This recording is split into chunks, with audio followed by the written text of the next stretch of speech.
No, not today. Come not on, today. come on, No, come not on. today. Come Not on, today. man. Go do it somewhere else.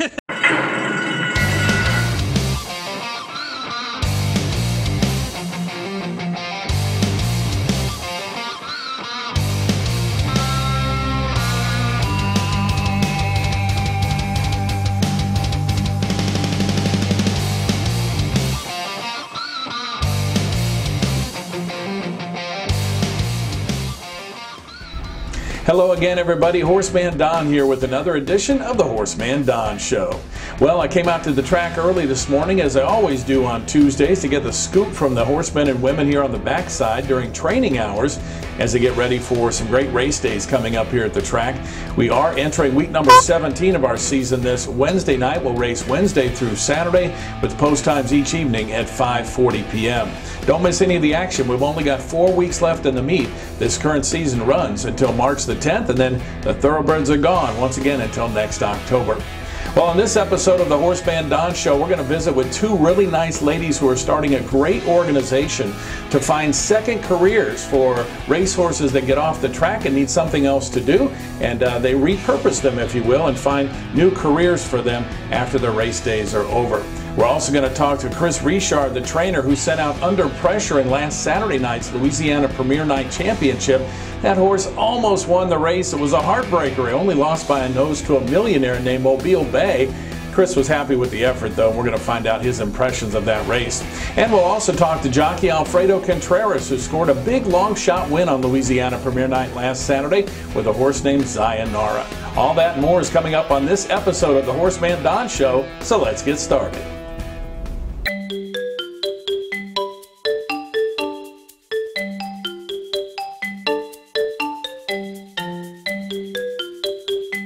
Come on, talk to me. You had a little action earlier. What happened? Horse get loose? It was a baby. He got loose. Yeah. It's all new to them, so Yeah. that's all that happened.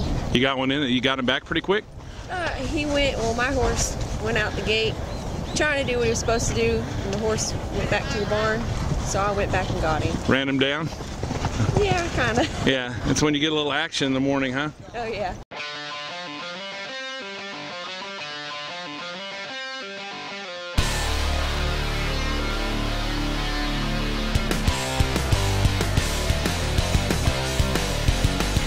You gotta tell me about Arctic Peace. Man, she almost won the other night. What happened? Philip said when she made the lead, she just pulled up. You know, she was chasing the horses, and she went to him aggressively. Said he thought he had a lot of horse, but I don't know. First time going a mile, first time on a wet track. You know, it could have been the distance. Maybe I didn't have her fit enough, but we come up ahead short either way. Yeah. How long have you had her? 2 months. Claimed her for that race. First time she's ever entered in for 10,000, and I knew the Premier Night was coming up. We're looking for horses to go in those spots, and thought we had the right horse. Yeah. How'd she come back? Great. Come back good. Clean up her feed. Looks good. So. Will you see her before the end of the meet? Yeah, we'll try her in another allowance race, maybe a non-4 or something Louisiana bred if something comes up. It looked like you have a good one there. She just needs to learn to keep running, huh? Yeah, we do know her a little bit better now. We'll ride her differently next time. There you go. Good luck the rest of the way. Thank you. Thanks.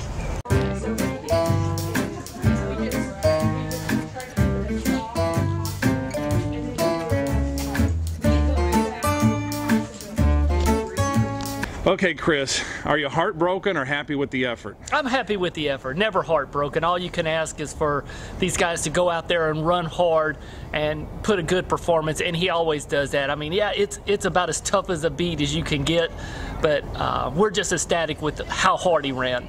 Yeah, you know, Mobile Bay is just a fabulous horse, and he's won just about at every racetrack against all type of competition. He's not a millionaire by accident. The old horse knows how to win. Yeah. And you know, he's very, very difficult to get by. So I think both of those horses ran tremendous races, both of them. Now, we were talking to Mallory earlier. Underpressure actually had a little incident a few weeks before the races. Tell us about that.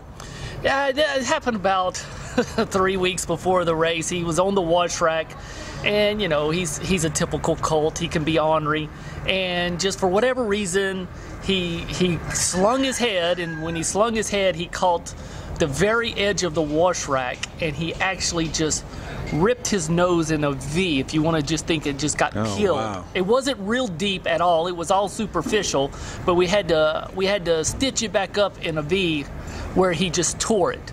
And so it looked worse than it was there, you know, but Yeah, it took a while for it to heal up because it required quite a bit of staples and stitches.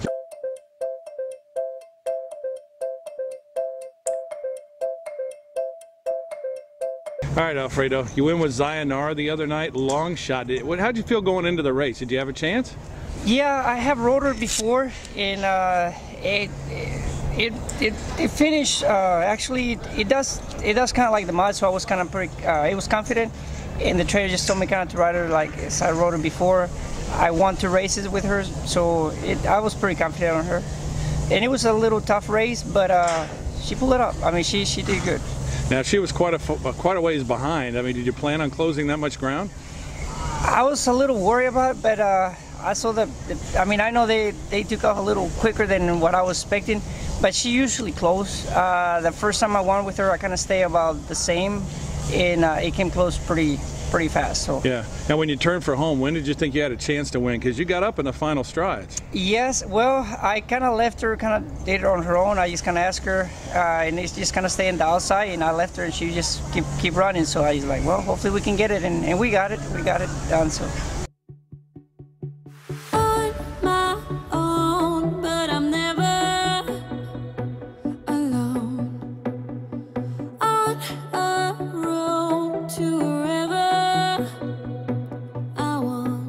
Tell me about the race. He runs third in there, and tell me what happened. She ran a beat up third. She kind of got pressured, bumped around a little bit by the 5 horse. She was in with 24. Everybody else was in with 16. A little weight difference. What about the track condition? Track was heavy on the inside, but usually she can handle it, but she couldn't the other night. So we run third, and we got to take it and move on to the next one. That's right. What about it? What is the next one? We might go in the ownership race at the end of the meet. Closing weekend? Yes, sir. Yeah. How'd she come back? She's good, eating up, jogging good, so that's all that matters. Not too disappointed, huh? No, she runs her heart out every time, so that's all you can ask for. Yeah, that was a tough race. Yeah, it was tough, and Pacific Pink win the race easy. She beat us last time in New Orleans, so we just got to move on to the next one. Yeah, she was 0 for 5 at Delta, but her time was due. She's a classy horse, Pacific Pink, isn't she? Yeah, she's made over $500,000, so the good ones can continue to carry on most of the time. Yeah, well, hopefully Mr. Owlscout comes back with another big effort. Good luck the rest of the season. Thank you.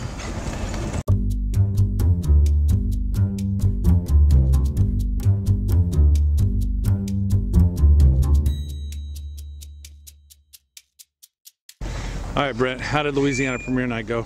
Oh, it was a good night. I mean, it's it's a big night in the state, and I think everybody had a good time. Wish the weather would have been better, but we got the show put on, and I think people got paid, and it was a good night. Speaking of getting paid, that last book looks pretty good, doesn't it? Yeah, awesome purses and stuff. I know we canceled a lot of stakes this year, but it gives a lot of people, kind of spreads that money out, gives a lot of people opportunity to run for money. Yeah. How's your barn looking the last 4 weeks?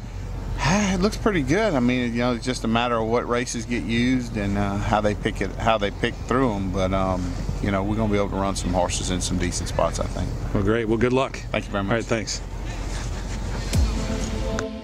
Remember when we were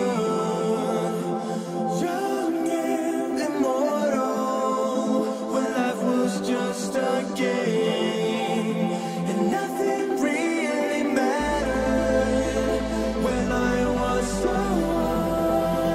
All right, Roy. You guys are known for quarter horses, but you got some thoroughbreds. How's it going?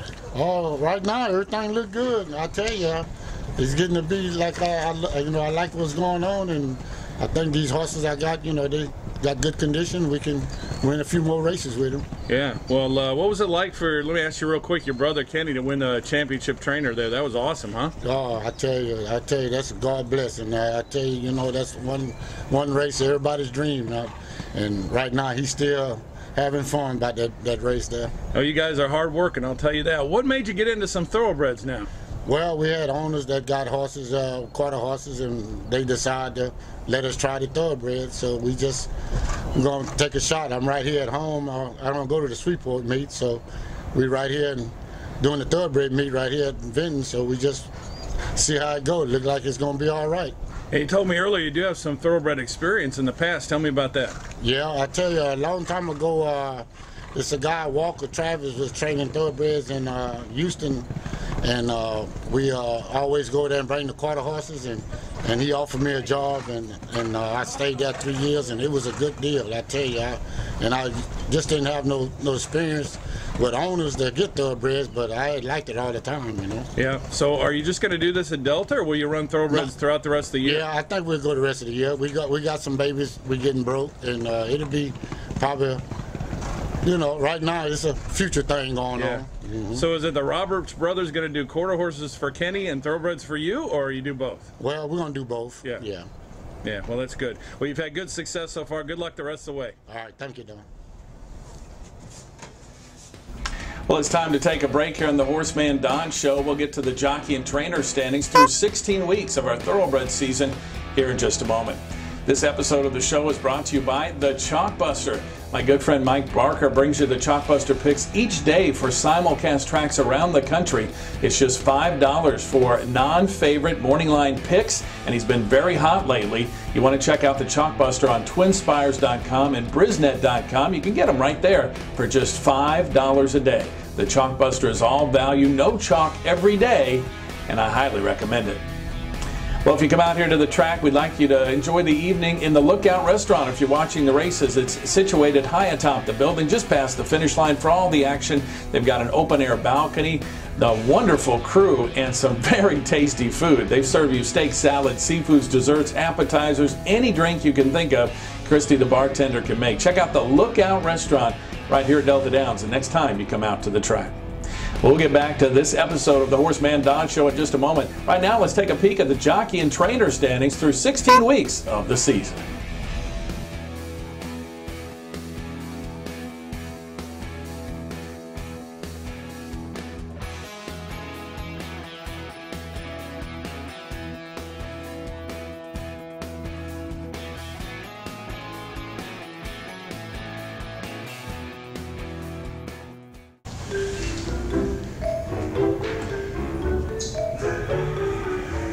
All right, Paula and Tina, tell us about your new horse program to give racehorses a second career. How did it get started? What's it called? Give us some details.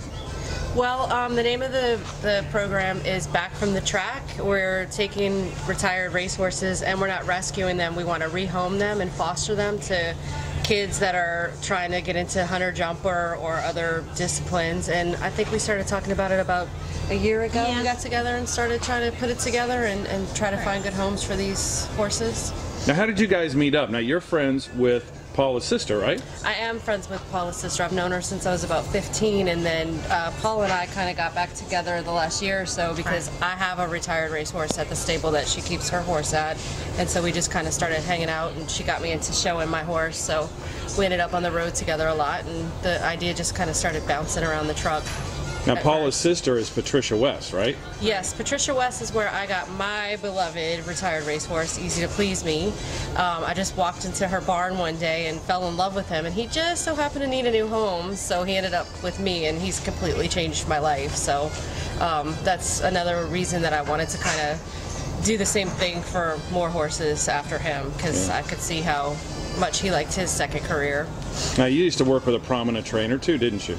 I've worked with a few prominent trainers. I worked for Eddie Johnson. That's how Trish and I got so close recently. And actually, he was my last trainer at the track.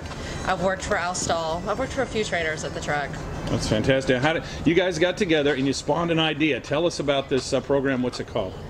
It's called Back from the Track, and we want to take racehorses that are not ready to race anymore and find new purposes for them. We're also planning on trying to use it as a community outreach also. If there's kids interested in 4-H or just going to fun days, you know, there might be a horse that's useful for that they could just foster if they can't afford to purchase a horse.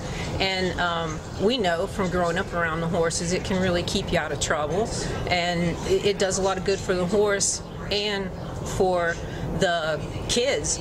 And also we want to do it for the for the racing industry, because it's kind of got a bad reputation, and we know from having been on the racetrack, working on the backside, growing up on the backside, right, that it's not like that.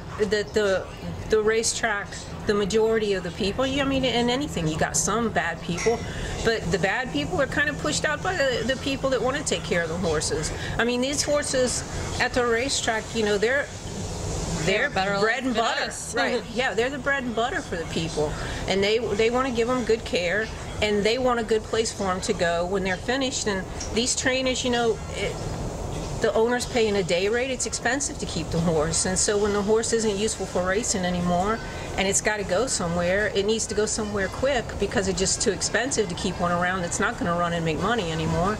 And these trainers aren't trying to sell them to someone that's going to put them in a bad situation. They're selling them to someone, and a lot of people really have good intentions when they buy the horse, but they just don't understand the mindset of a thoroughbred coming straight off the racetrack, and they don't know what you need to do to find out what they're suited for and how to get their mind off the racetrack and to relieve it's a stressful situation. They're elite athletes and they're training like elite athletes, and to just let them know that they can just chill a little bit, and then they can be useful trail horses, riding horses, parade horses. She rides hers in the parade. Mine's been on trails and parades and horse shows, and he just isn't all. Everyone asked me when I first got him, well, what are you going to do with him? And I'd say whatever he feels like doing. And so we've done each horse has their own personality. Oh yes, right. They definitely do. And it doesn't, you know, mine's perfectly sound that I got from Trish, my little pony. He's only 18 hands tall. And he only ran twice, and the owner realized he just didn't want to be a racehorse.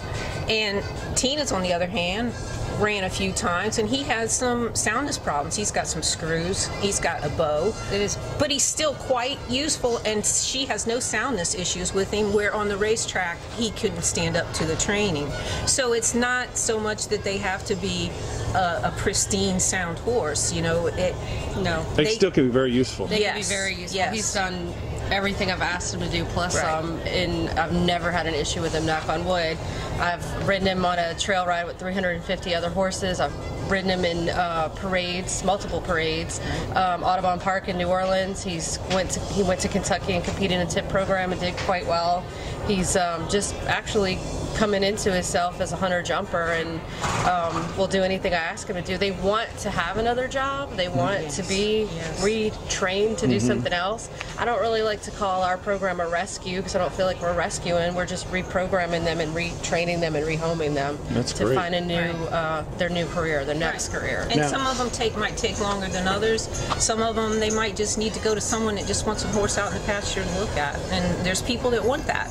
And some of them, we've got one that ran here in November, and I'm already going to take him to a show the 1st of March. He's already retrained. Yes, that's he's fantastic. Already jumping around and doing better than the one I've been training for a year and a half. Great. So he just took right to it. So some of them, you know, they're going to go right into it. Some of them need a little time, but we are thankful to you to letting us get the word out to the trainers that there are other opportunities, and we will help them find another place to get. And that's kind of what you're doing here today, right? You're kind of getting the word out to the trainers and everybody involved here at Delta Downs, right? Right, yes. And we are a nonprofit, so people that want to help out, that are fans of like racing. You have no interest in money-wise in getting this done. It's all for the love of the horse, horses. right? Yes, I was born and raised in love with horses, and we make a great team in that.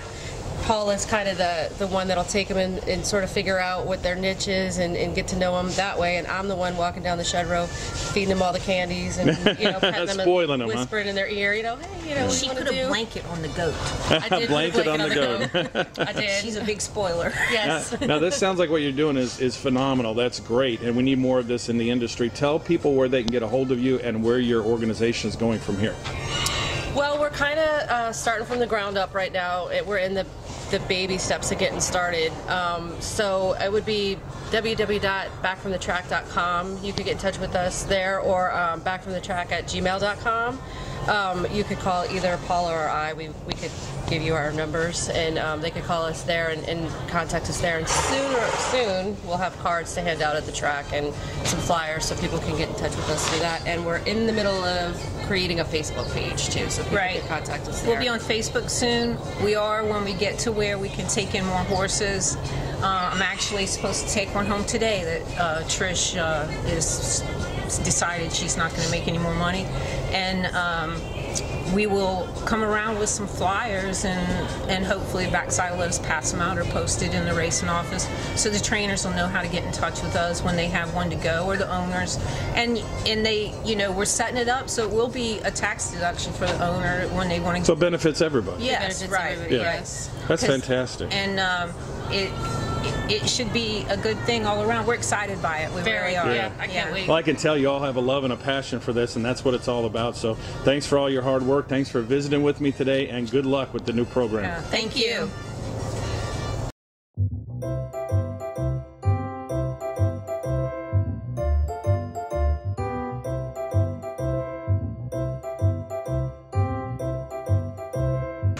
You clear to get on horses? Yeah, he gave me like a light duty release. Looked like I could get on, see if I felt like it, get on some horses. So nothing real strenuous? No, well, you know, anything can happen with a horse, yeah. But it's like, you know, it's incredible. How's your leg feeling? Good, really good. Still doing therapy? Yeah, 3 times a week. Okay. Yeah. So how's this year? I mean, obviously you're behind compared to last year. We're trying to play catch up now? Well, I'm going to try to just stay focused on, you know, one day at a time and get on the best and the most that I can. Yeah. So, you know, I think you kind of get ahead of yourself. You try to play catch up in this business. You know, you can't undo what's been done. Yeah. I'm sure going to try to get to where I can. What was the first day you got back on a horse after the injury? It's been like 3 weeks since I started kind of getting on horses. Really? Or whatever that was. Here at the track or? No, at the farm. A farm, okay. Yeah, So when was the first one here? Today? No, I actually gated a horse a week ago Friday. Oh, okay. Yeah. Great. Yeah. How's it feel? I mean, good. Feels good. Felt really good to get back in the saddle. It's what you're meant to do, isn't it? Yeah. You know, and I'm not gonna lie. When it first happened, I questioned what was next. Yeah.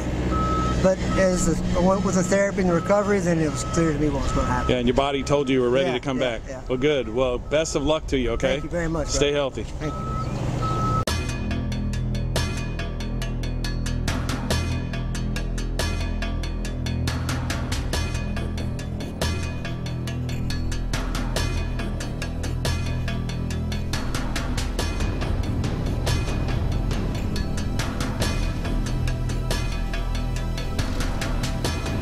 All right, Devin got his first win the other night. Tell me how exciting that must have been. It was very exciting. We've been working hard all season and struggling to get horses in and get him right there. But I knew that little filly would win. She's been running hard all meet, so I knew she'd win eventually. Yeah, he was very excited about it. How was this compared to his quarter horse win a few months ago? I wasn't there for his quarter horse win. We were excited for him. Because that was a big win for him, a big accomplishment for him. But this, I think, is a little bit better because it's different, and I know he's been working hard to try and make a name here himself. So. Huh? Well, you got some little ones with you, huh? Yeah. Who's this? Avery. And who's this? Carter. Carter. 2 little ones, huh? Yes. So how did you and Devin hook up being his agent? He came and tried to find a galloping job when he first came to Evangeline last meet, and I was helping my dad kind of run the barn and doing agent work at the same time, so he said, well, you want to help me out? And so we kind of just kept on. Yeah, have you known him for a while? No, that was the first time I had met him. Oh. So I knew his dad a little bit. I'd seen him around, so. Are you going to keep trying to get mounts for him down the road after the season? If that's what he wants to do, because he's in college, so it just depends on where he wants to go over there. There you go. Well, congratulations on that first win. It had to be fun. Yes, sir. Thank you. Thank you.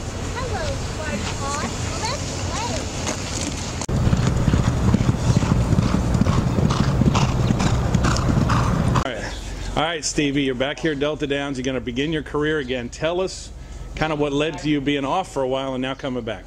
Well, I got hurt in 2015. The horse kicked me in the stomach, lacerated my liver. Oof.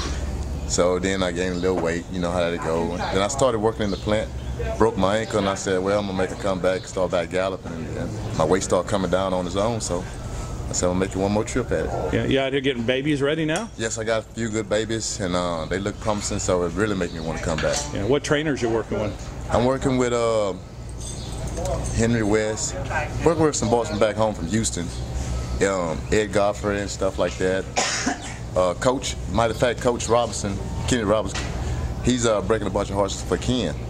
And I get on a bunch of babies, Roy Robertson and all them. Yeah. Even Trey Ellis, I get on some of them babies and all that. And they going real good. They look promising. So that's some of the team I used to ride for. So hopefully I get a shot back on a few of them. Now, how long have you been riding horses? When did you start? I started in '89 in Texas. Yeah. Then I come over here to Louisiana, and I've been over here ever since. You're kind of like a fixture at Delta Downs. Yeah, I'm a Texas coon ass. Well, we're glad to see you back. Stay safe, and let's get you in the winner's circle this quarter horse season, okay? Glad to see you again, Don. All right, thanks. Take care. Well, that'll wrap it up for this episode of the HorseManDon Show. I thank you so much for joining us. Be sure to hit the like button here on YouTube. Subscribe to the channel. Hit the button next to the subscribe. That's the little bell. That way you'll get alerts every time we put up a new video here on the HorseManDon channel. We thank you so much for that. We invite you out to the track for great racing this week in Benton, Louisiana at Delta Downs. Post times Wednesday through Saturday are at 5:40 p.m. and we'd love to see you out here at the races. Well, until next time, I'm HorseManDon. Have a great day. We'll see you back here at the racetrack.